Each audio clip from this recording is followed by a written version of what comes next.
Vamos a sumar a Federico Pastrana. ¿Qué tal, Federico? ¿Cómo Hola andan? Federico. ¿Qué tal? Especialista en todo lo que es ingresos, ¿no? La otra cara de todo esto, que pues, la gente, digamos, no puede pagar el crédito que tomó, o todavía le resulta muy caro el préstamo, aún con baja de costo financiero, porque los ingresos no le dan. Entonces quería hablar con vos, a ver en dónde estamos parados. Yo acá veía, este es el gráfico de los que publicás vos, tal vez el que más me gusta, pues es muy gráfico justamente, de cómo la inflación, nosotros decimos, en vez de ir para abajo, va para arriba la inflación de Milei, Ujú. 2,3 en octubre y probablemente 2,4, 2,5 en noviembre, lo que dicen las consultoras. Eh, y bueno, los ingresos no le alcanzan nunca. O sea, ¿a qué economía, a qué consumo, economía, actividad económica vamos con este gráfico, Federico? Primero buenos días. Sí, efectivamente, este gráfico a mí me gusta mucho también porque lo que muestra no solamente es cómo va la inflación y los salarios, o sea, ahí tenemos en las barras amarillas los salarios de convenio, o sea, el promedio de los salarios de convenio que nosotros relevamos en la consultora. Y lo que aparece ahí con bastante claridad es que vos tenés una pauta salarial que es muy firme. Fíjate que desde enero está dando por abajo de 2%. Uy, ¿Lo perdimos? sí, se perdió Se nos Federico. congeló. Ahora vamos a recuperar. No, este es el gráfico que decía que más me gusta porque es muy contundente. Fíjense, Sí, la roja, ahí está, ahí volvió. lo tenemos de vuelta. Ahí Ahí volvió. está. Sí. Dale. Bueno, no, lo que decía es que la línea roja es la inflación y las barras amarillas los promedios de convenio. Y fíjate como ya en enero y febrero, en enero ya el promedio de convenio estaba dando debajo de 2%. ¿Sí? Mm. La infla estaba arriba de 2%. Y que solamente tenés un repunte de las paritarias en abril y mayo, que fueron los meses que estuvieron después de ese cambio de régimen cambiario, que tuvo una aceleración de la inflación con la adopción de las bandas cambiarias. Ahora, en los últimos meses está muy claro que los convenios quedaron debajo de 2% y la inflación se fue acelerando, con lo cual vos tenés ese área gris en donde se muestra la caída del salario real de los últimos meses, y en el área punteada ves la acumulación del salario real, es decir, cómo fue evolucionando el salario real acumulado respecto a diciembre.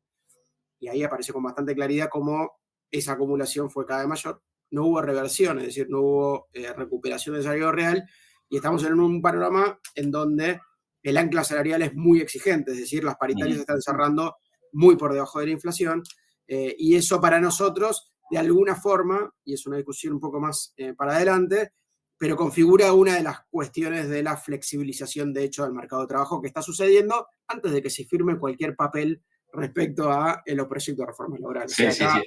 el mercado de trabajo se empezó a flexibilizar. Federico, sí, por lo que vos recordás, ¿no?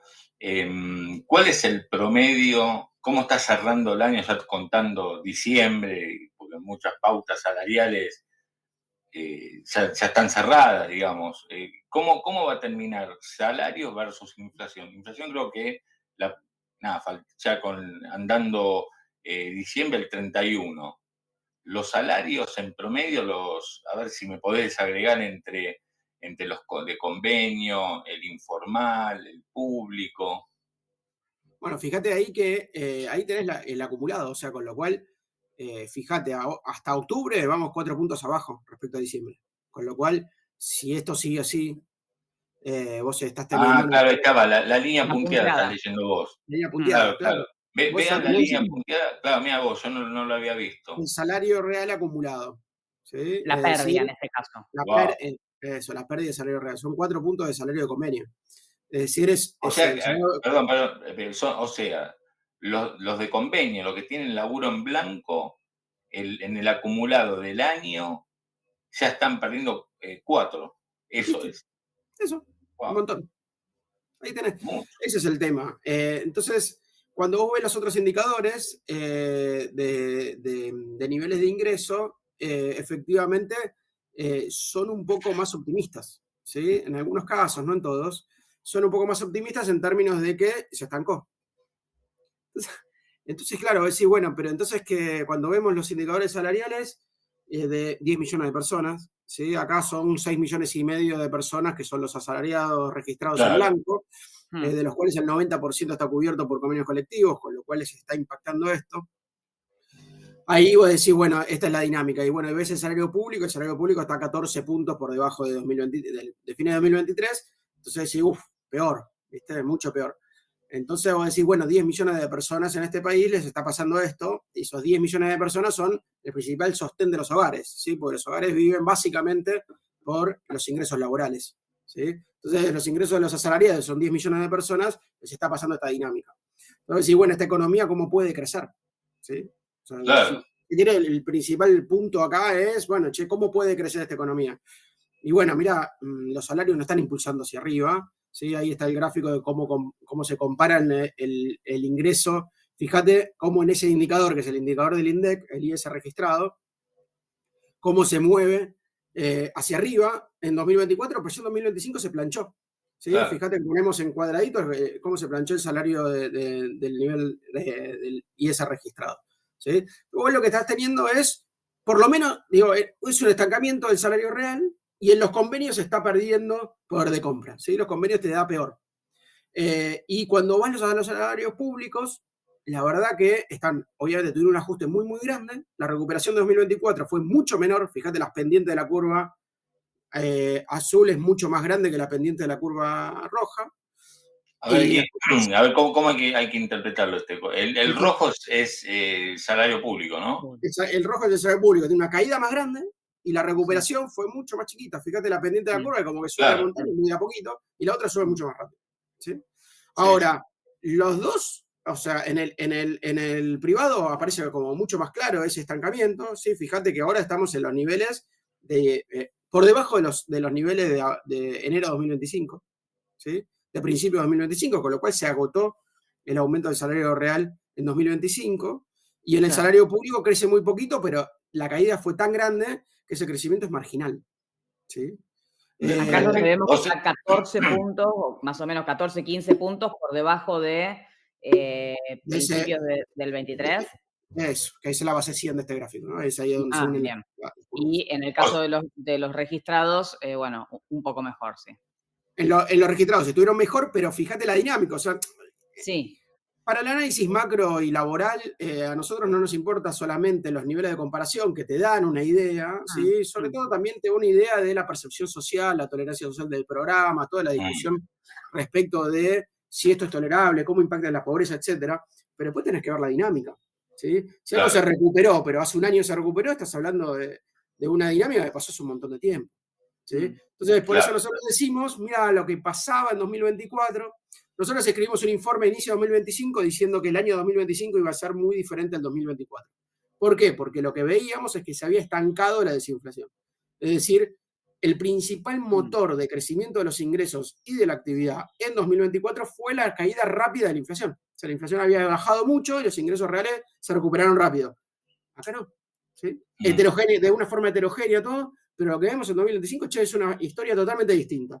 Que es que no tenés ventajas por la desinflación, porque la desinflación ya ocurrió y estás estancado entre el 2 y 3%, 1,5% mensual y 3% mensual, más o menos. Estás ahí, no tenés ventaja en la desinflación porque no desinfla, ¿sí? Los ingresos, tenés un ancla salarial muy grande, y a eso que tenés que sumarle un ajuste fiscal muy grande, en donde tenés jubilaciones, salarios públicos y programas sociales muy ajustados, y el tercer punto es una composición del empleo muy, muy mala, en donde en lugar de bajar la informalidad porque se recupera la economía no crea empleos registrados y la informalidad tiende a subir. Ahora, dale, Paula. No, digo, sí, vos pasabas recién en un momento de tu respuesta por tema social, ¿no? Y la tensión, la percepción social. Hace algún ratito con Rey, si te case, comentábamos el tema de la AUH, ¿no? Que ha sido una de las asignaciones, junto con la de la asignación por embarazo y tarjeta alimentar, que han no solo mantenido, sino multiplicado, creo, por 7 u 8 veces. No, la UH por 8 recuperó. La UACH Por por 8 8. se multiplicó, Bueno, por 8. por 8. Fue el... Sí, Está en es máximos históricos de su sí, creación, sí. ¿no? Sí. Digo, desde ahí, pues hay caída en todo lo salarial, pero esa es una medida que ¿cómo la leen ustedes? Porque para ahí hay plata y hay plata como nunca en relación a otros gobiernos, ¿no? Lo cual me parece perfecto y me parece bien, pero hay como alguna diferencia con lo que plantea el gobierno en términos de ajuste, de plata. A los Qué jubilados raro, ¿no? no les ajusta lo... Qué raro, ¿no? El gobierno hizo el ajuste fiscal más grande de la historia. El más grande de la historia. Bajo democracia, ¿no? Y sin embargo, la política social mejoró un montón. Mm. Qué raro, ¿no? Es raro. Sí. Uno No, tiende a desconfiar un pero poco, ¿por qué porque hay decir algo raro? No, hubo medio una extraño. búsqueda. Sí, ¿Qué hubo una pasó? búsqueda para poner plata abajo para una cuestión justamente de paz ¿Cómo social, no hicieron? sé.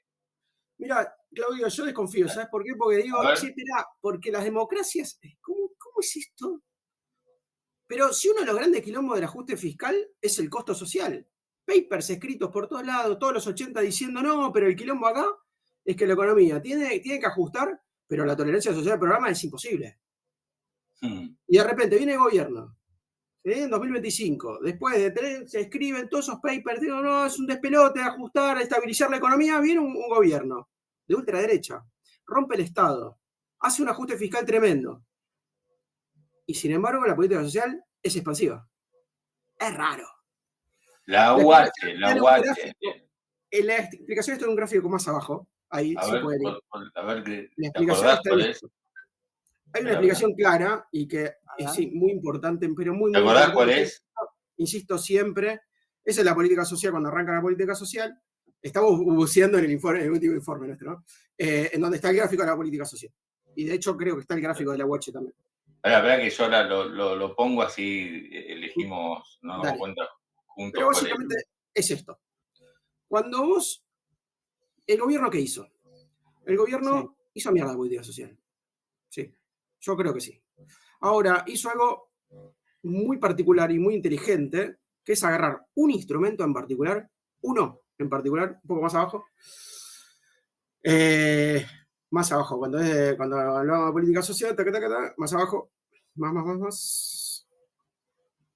No cuánto hay para leer, acá. No, más arriba. Pasamos. Más arriba, no, un poquito más, cambio de composición, arriba, más, ahí. Acá. Sí, fíjense. A ver. Fíjense qué interesante esto.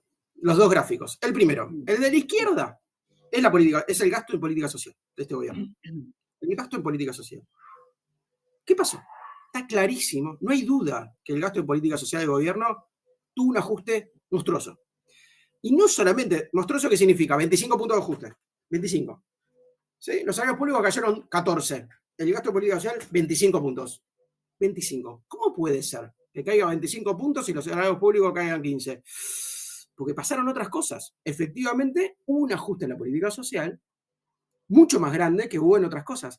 De hecho, el ajuste, cuando uno analiza el ajuste fiscal del 2024-2025, lo que pasó es que una parte del ajuste fiscal fueron subsidios, otro gasto de capital y uno fundamental, el gasto en previsión social, que incluye jubilaciones y programas sociales.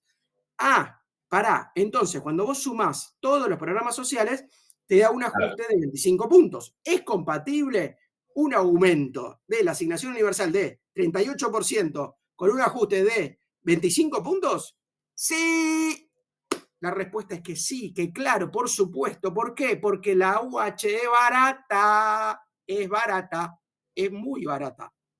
La asignación universal, sobre todo en el comienzo del 2024, era muy barata. ¿Por qué? En parte, por algo que escribimos con Sebastián Echevendi y otros compañeros en 2023 y 2022, que el gobierno no había ajustado los niveles de la asignación universal con la aceleración de la inflación. Es decir, el gobierno de Frente de Todos había licuado con la inflación mucho, entre otras, particularmente la asignación universal, porque dijo, uno de los grandes errores de la política social del Frente de Todos.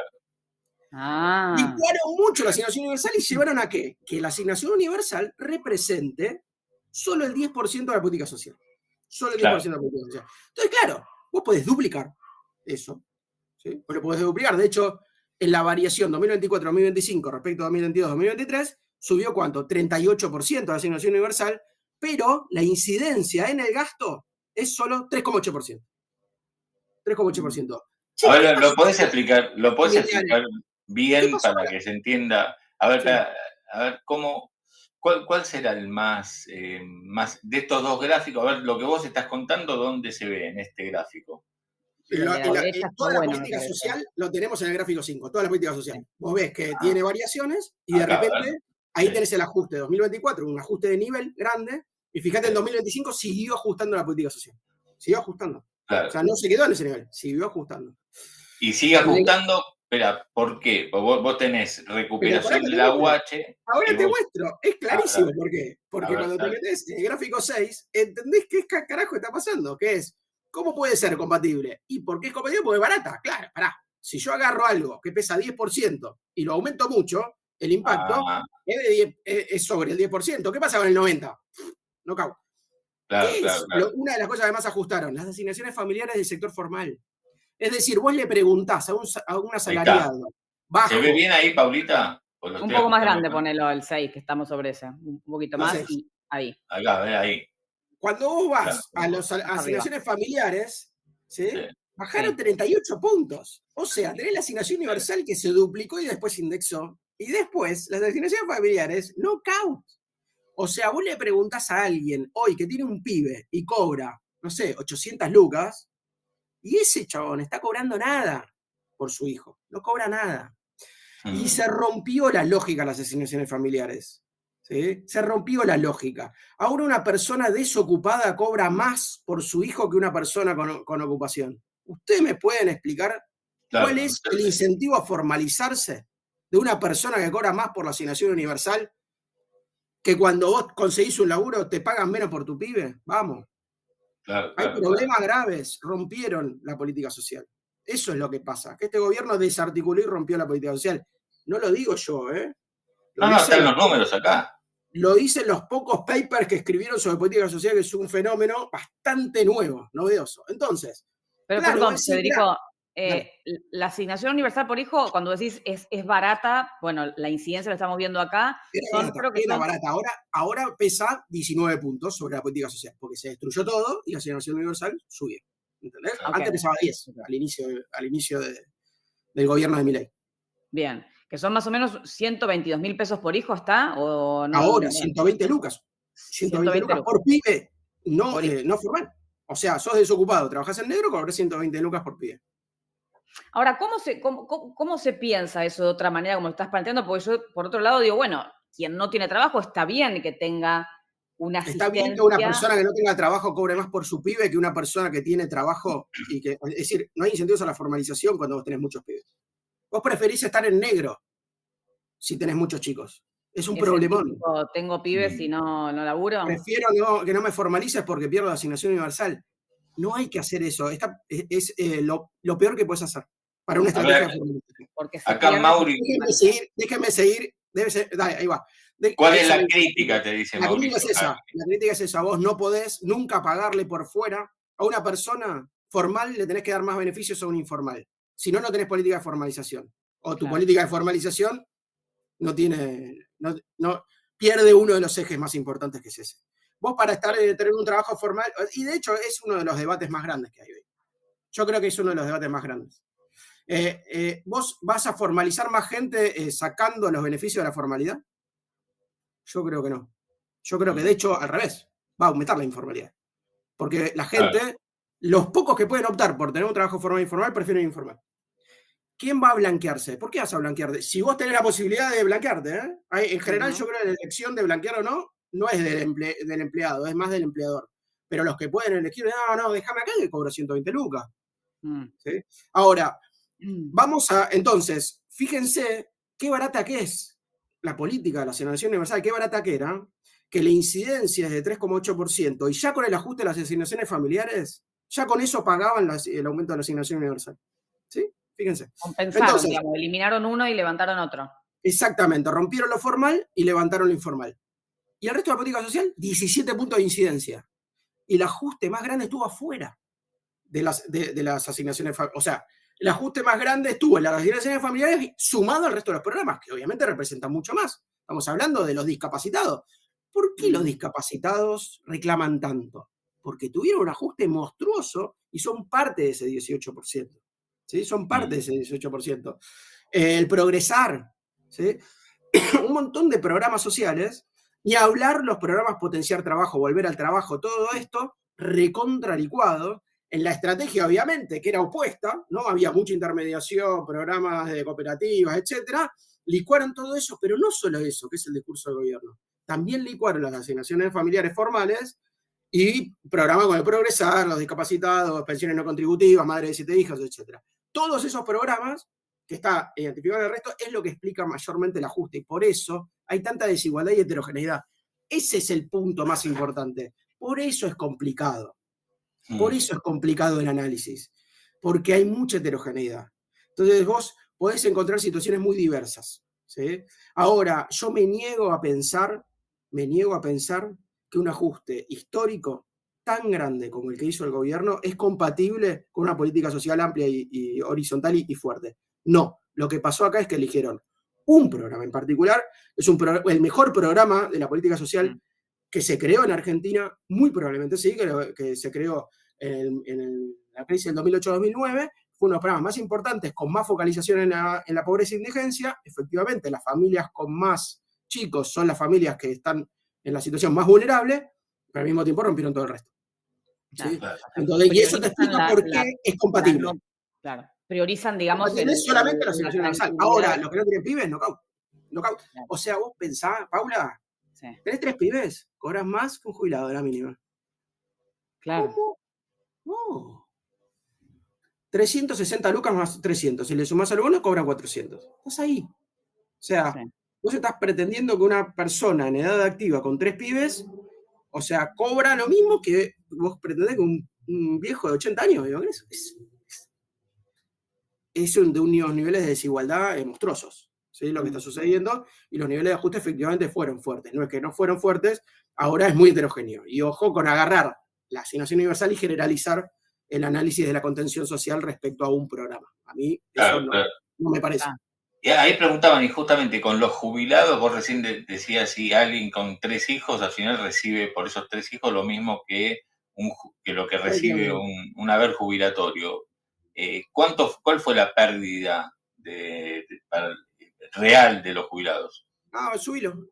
Ahí más arriba tenés el gráfico de las jubilaciones, que para mí es uno de los gráficos más fuertes que hay, es un gráfico más de largo plazo. A ver, ¿cuál es? Índice de salarios. No sé si está ahí abajo, puede estar abajo, más abajo.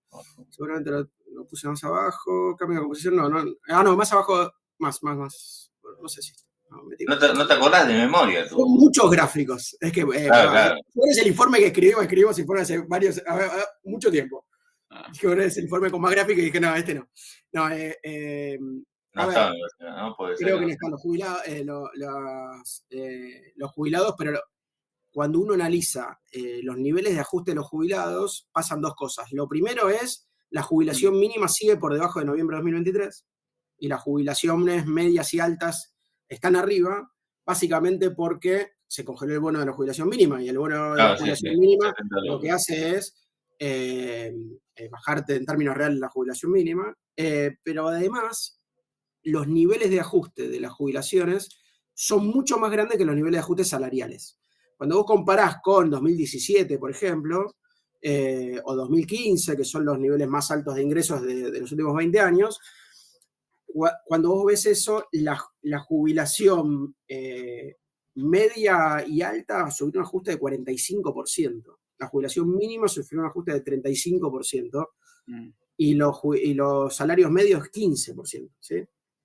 Con lo cual, vos estás pretendiendo en algún punto consolidar un ajuste fiscal que tiene implícito un ajuste respecto a un cierto nivel, ¿sí? Deseable, de la mitad. Es difícil, ¿sí? Complicado. O sea, los niveles de ajuste de las jubilaciones son muy, muy grandes. 45%, 40% son niveles de ajuste monstruosos.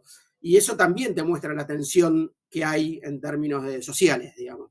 Y si se quiere, el contexto en el que también se discute la reforma del sistema previsional, que es, bueno, mirá, si yo me jubilo no gano nada, mirá, 400 lucas, ¿qué querés que haga con 400 lucas? ¿Ves que no sirve formalizarse? Vamos de vuelta con lo mismo. ¿Para qué voy a formalizarme? ¿Para qué voy a aportar al sistema previsional si después gano 400 lucas? Claro.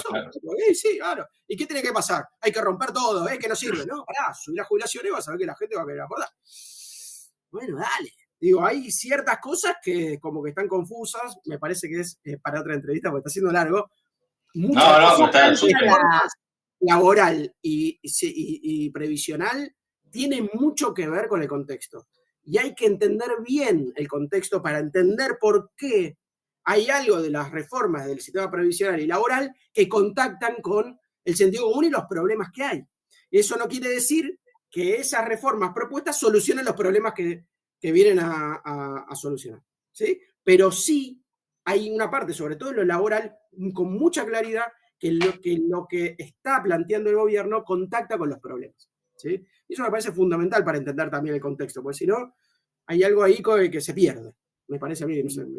Sí. ¿Qué decía, Paula? No, eso, me iba a la reforma laboral. Digo, ¿hay algo en la reforma laboral que vos veas positivo y que pueda en definitiva realmente estimular el empleo formal? Pues ya vemos estas dos cuestiones que estamos charlando, que es todo lo que tiene que ver con asignaciones y una jubilación que hasta la gente descree que en un futuro la vaya a tener. Entonces esas dos cosas desincentivan totalmente. ¿Hay algo positivo que vos veas en la reforma laboral que contacte con estos puntos? Yo creo que lo positivo que podría haber en la reforma laboral lo están sacando, que es hacer un régimen para las microempresas para que aporten menos contribuciones patronales. A ver, repetí, a ver cómo... No está en la agenda. Yo creo que, a ver, nosotros hicimos un análisis hace 2 años y encontramos que la informalidad, ¿sí? Es que la informalidad de empleo no registrado, ¿sí? Vamos a hablar con propiedad. El empleo no registrado, básicamente, o sea, el 70% del empleo no registrado está en microempresas, es decir, en empresas de 1 a 5 trabajadores. Con lo cual, si vos lográs, y entonces, ¿qué pasa? Bueno, mirá, tenés que estimular eso. ¿Cómo haces? Bueno, obviamente que yo creo que en términos macro, la informalidad o el empleo no registrado está más relacionado con el crecimiento económico, ¿sí? O sea, una economía que está estancada durante 15 años no genera empleo registrado, de ningún lado. No va a pasar. Entonces, lo primero que tiene que haber es crecimiento sostenido durante varios años para que efectivamente las empresas quieran contratar en blanco porque tiene una previsión de crecimiento y por lo tanto contrata gente, si no, no contratás. Si vos crees que estás estancado, te quedas a donde estás, o subís, sube y baja, empleo transitorio, flexible, periodo de prueba, porque vamos a probar y decir, no va, chao. Sin costo. Entonces, estancamiento. Tenés estancamiento, tenés problemas. Estancamiento de la productividad, clarísimo. Entonces, nadie formaliza si no aumenta la productividad tampoco, ¿sí? Y si no tenés competitividad cambiaria, ahí va a ser difícil porque es difícil sostener ese crecimiento. Entonces, tienen que darse esas 3 condiciones para que a nivel macroeconómico mejore la formalidad del empleo. Crecimiento sostenido, competitividad y productividad. Ahora, en el margen, vos podés hacer un montón de cosas. Una es, mirá, vamos a diferenciar un poco entre las microempresas y las grandes empresas. ¿Por qué vamos a beneficiar las grandes empresas si la informalidad está más relacionada con las microempresas? Hagamos un régimen para las microempresas, ¿sí? Y estimulemos la creación de empleo formal en esas microempresas. Obviamente que, de vuelta, si la economía no crece, lo más probable es que tenga un impacto marginal. Ahora, ¿algo se puede hacer ahí? Sí, claro. Vos podés hacer un régimen de microempresas donde no paguen lo mismo las microempresas que el resto de las empresas. Podés hacer algo, un régimen de contribuciones patronales para las pequeñas, también podés hacer con más cuidado. ¿Por qué? Porque es caro, ¿sí? El problema de la rebaja de contribuciones patronales son 2. Uno, es caro, y 2, no es muy claro que sea efectivo para la generación de empleo registrado. Ahora, en algunos sectores vos podés hacerlo. ¿Por qué? Y si lo metés con otras políticas de formalización, hay experiencia de que puede funcionar. ¿Sí? Ahora, tiene que crecer la economía. Claro. Sí. Después, yo lo que digo es, la reforma laboral viene, creo que cuando uno escucha a los funcionarios, viene medio empiojada y no está muy clara todavía. ¿Sí? Escuchame una cosa. Dale. No, te iba a proponer, vamos a hablarlo obviamente cuando se conozca, porque no está claro, no hay información concreta, cuando se conozca vamos a volver sobre el tema, y me interesa pronto volver sobre esta cuestión de, más que se acerca a fin de año, de, bueno, a ver, la conclusión, digamos, ¿no? De cómo le fue a los jubilados, cómo le fue a los trabajadores en blanco, los informales. Hagamos pronto una nueva charla con esto, ¿no? El balance 2025 cuando hablamos de ingresos de los trabajadores y los jubilados. ¿Qué te parece? Sí, hagamos eso. Dale. Yo lo que quiero de plantear respecto a la reforma laboral es, mira, muchas veces se cree que la mejora del empleo formal, la mejora del empleo registrado, está más relacionado con lo regulatorio que otra cosa. ¿Sí? Hay una parte del sentido común que dice hay informalidad porque son ilegales. Y la verdad que la informalidad no se soluciona bajando contribuciones patronales generalmente y con la cuestión del combate a la ilegalidad. Hay acá problemas más estructurales, más complicados, relacionados con los bajos ingresos, con la baja productividad, con empresas que no pueden crecer, que tienen problemas muy graves, en donde la posibilidad de formalizar es muy baja, al margen de que puede no ser conveniente, sobre todo en el marco de que hay un Estado que no tiene una persecución respecto al empleo negro. En el marco de esa discusión, en donde vos tenés un componente en el discurso de que lo regulatorio vendría a sacar a la economía del estancamiento secular y de la informalidad, pareciera que el gobierno está como mezclando las cosas, porque el estancamiento del empleo y la informalidad tiene más que ver hoy con el programa económico y con los problemas que tiene el programa económico de crecer sostenidamente que de una cuestión regulatoria. Entonces ahí me parece que, y un poco es el título del informe nuestro, de que el gobierno probablemente se acerque a una nueva frustración en términos de plantear una agenda que es inefectiva para solucionar los problemas que tiene el país. Fede, muchas gracias y la seguimos pronto, ¿eh? Dale. Gracias, Con tus Fede. gráficos, que están buenos. Dale, gracias. Muy. Chao, chao. Federico Pastrana, de CIP, consultora. Clarísimo. No, muy bueno, muy bueno. Clarísimo, Sí. muy bueno. Y luego por eso digo, vamos a